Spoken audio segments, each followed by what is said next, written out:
Because every individual is unique, and even jobs with the same title could be very different from another one.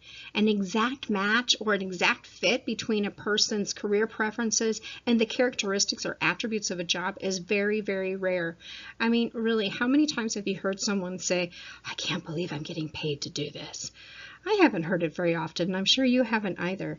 More often, there are actually more like degrees of fit. Some things about the job are going to provide great opportunities, and others, you just feel like you're going to be sick. You kind of work against the grain. And the real job fit is the one where you spend most of your time thinking, this is terrific. So even if a good job match does exist, you may not have really an opportunity to really take advantage of it. But let's look at some ways that we can really increase our job satisfaction. So to increase job satisfaction, we want to make sure that our type, our personality type, matches our job choice. And sometimes that doesn't always work. So we're going to look at how we can adapt to our jobs. So how do we describe what it feels like when your type does not match the job? You may experience difficulty communicating or agreeing with coworkers. You may see problems differently, and you may even ask or speak a different language, as people call it. The use of your preferences may not be rewarded with a promotion. You won't see a salary increase, or maybe responsibilities don't increase at the same rate that it would for your coworkers. And you may eventually experience some really big stress or dissatisfaction if you're required to work against what you feel it comes most naturally. And this leads to burnout and a lack of productivity. It's also possible, of course, that you possess particular knowledge, skills, or abilities that are valued in an occupation, but just don't match that occupation.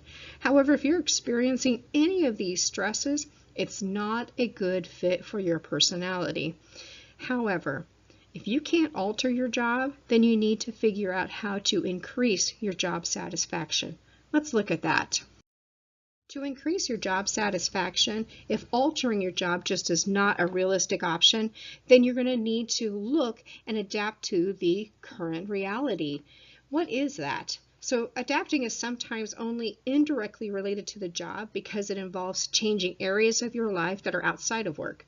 And if you do try to adapt, you will still be working against the grain of your preferences. But your awareness of this and your conscious attempts to control any negative effects can greatly reduce your stress. So the goal isn't really to become another type, but rather to expound your choices and the amount of control that you really have. And the following examples are going to give some strategies for adapting. So first, let's work to understand and communicate with others whose preferences are really different than your own, or maybe we might say they use a different language. Here's an example. An INTJ vice president in a manufacturing company was in an industry where an ESTJ type predominated. He was in charge of strategic planning, generally a good fit for his type, but was having difficulty communicating with the president. Once he realized this, he was able to adapt his communication style and to increase the chances that his boss would understand and value what he was saying. For instance, he always ended his presentation with the bottom line and was careful to discuss the immediate impact of his day-to-day operations.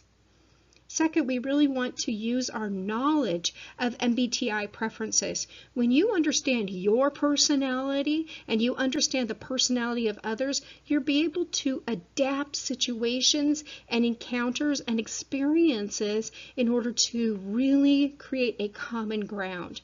As an example, an intuitive type working in a primarily sensing environment read the descriptions on the 8 sensing types in an introduction to MBTI.